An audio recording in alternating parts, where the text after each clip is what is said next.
That word signified in the Strong's Concordance, a mark of uncertain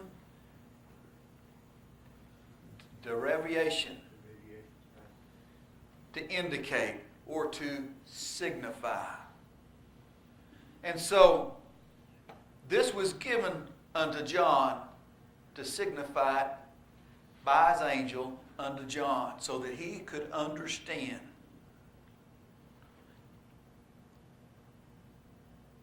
Means to betoken or symbolize.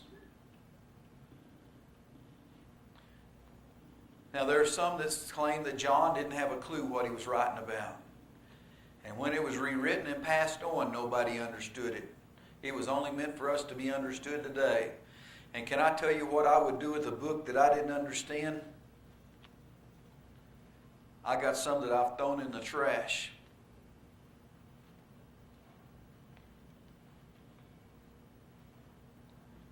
Futurism proposes a rule that we should take literally anything that can be literal.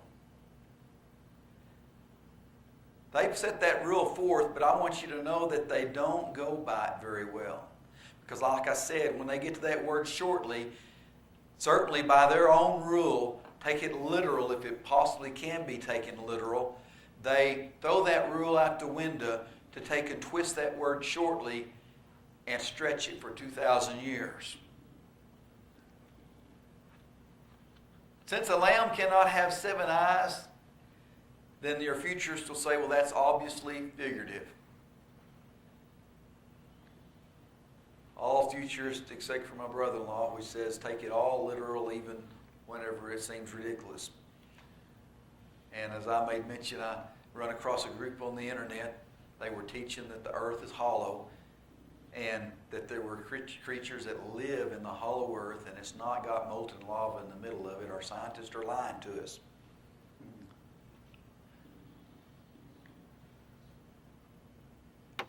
However, Revelation 1:1 told us to take a directly opposite view. The contents are signified thoughts. We are only to take literal what we are told is literal. We should not interpret the Bible as though it come from the sky in our century, and unfortunately, that is the way that a lot of your preachers have been interpreted, and like it was just almost like it just fell out of the sky. And they begin to be able to interpret it finally in our day and time. Keep in mind the day in which it was written, and that's important with the entire Bible. When you read your Bible, try to ask yourself, how did those that it was written to at that time, how did they understand it? And I want you to know you will come a lot closer on the interpretation of what is really meant if you will remember how it was interpreted by them in the day and time that it was written. Revelation was written around 66 A.D., about 4 to 5 years before Jerusalem was destroyed. How did they interpret it? Revelation interprets itself when necessary.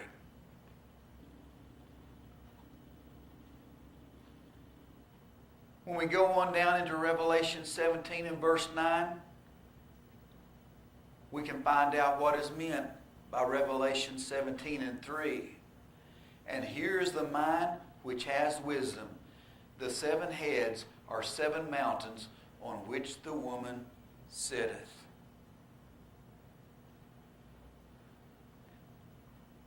Now I found out that when you begin to read the Bible that when you go over to the Middle East, these mountains are really not quite what we call mountains here. We would call them hills. But surrounding Jerusalem was 7 hills.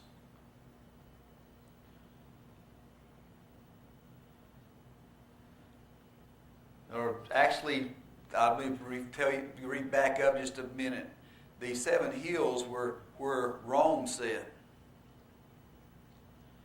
And to fully understand what is meant here, you'll remember that the woman rides on the back of the beast. And even though Rome was in control of the world at that time, can I point out how important it was that whenever the Jews crucified Christ, there was a relationship there between Rome and Jerusalem.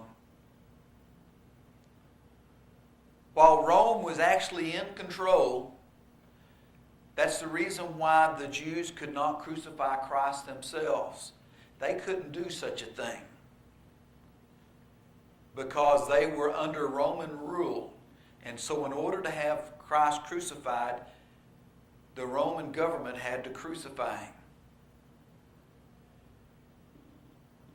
But to take and point out how much power the Jews had upon this Roman government,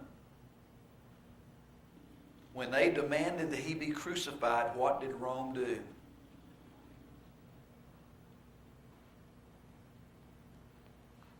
It's almost like riding a horse. The horse is the powerful animal.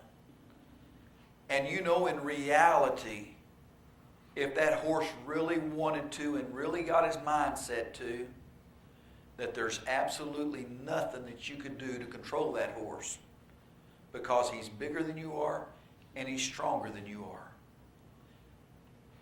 But only because he's not as smart as you are, you're able to get on the back of that horse, and by pulling on the reins, you can control that horse. And Rome was much like this horse. There was absolutely no way that they could really physically control Rome. But because of the influence that they had upon Rome, not necessarily, well, I guess maybe because they were smarter than Rome, I don't know. But they had great influence upon Rome. And because of this influence, they were able to control and have Rome crucify Christ for them. And so if I'm making sense here, she sat on these mountains because she pulled the reins and controlled what the Roman Empire did.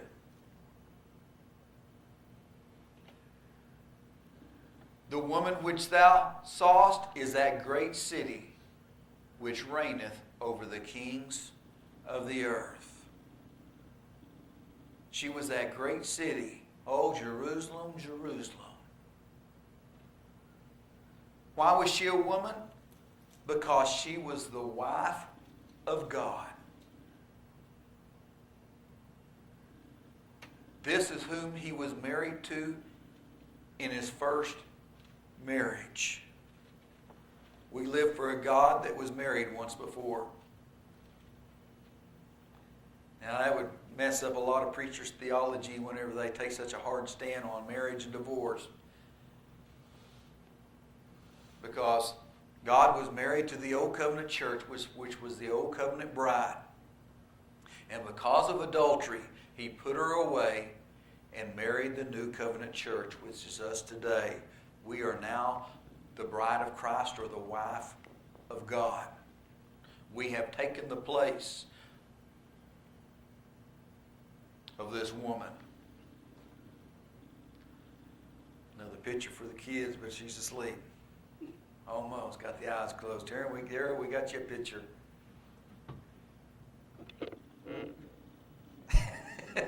Pretty impressed. Sister Moon, could you read Revelation 21 and 2? And I, John, saw the holy city, New Jerusalem, coming down from God out of heaven, prepared as a bride adorned for her husband. Now, what we read in the Revelation, the other verses there, back when we was talking about the woman in the great city, this was the old covenant church. And after John begins to tell about the destruction of Jerusalem and the divorce of this old covenant church, this is all about destroying and divorcing the old covenant church, is what John wrote about all the way through Revelation. It's all about the end of the old covenant age. The last days was the end of the old covenant.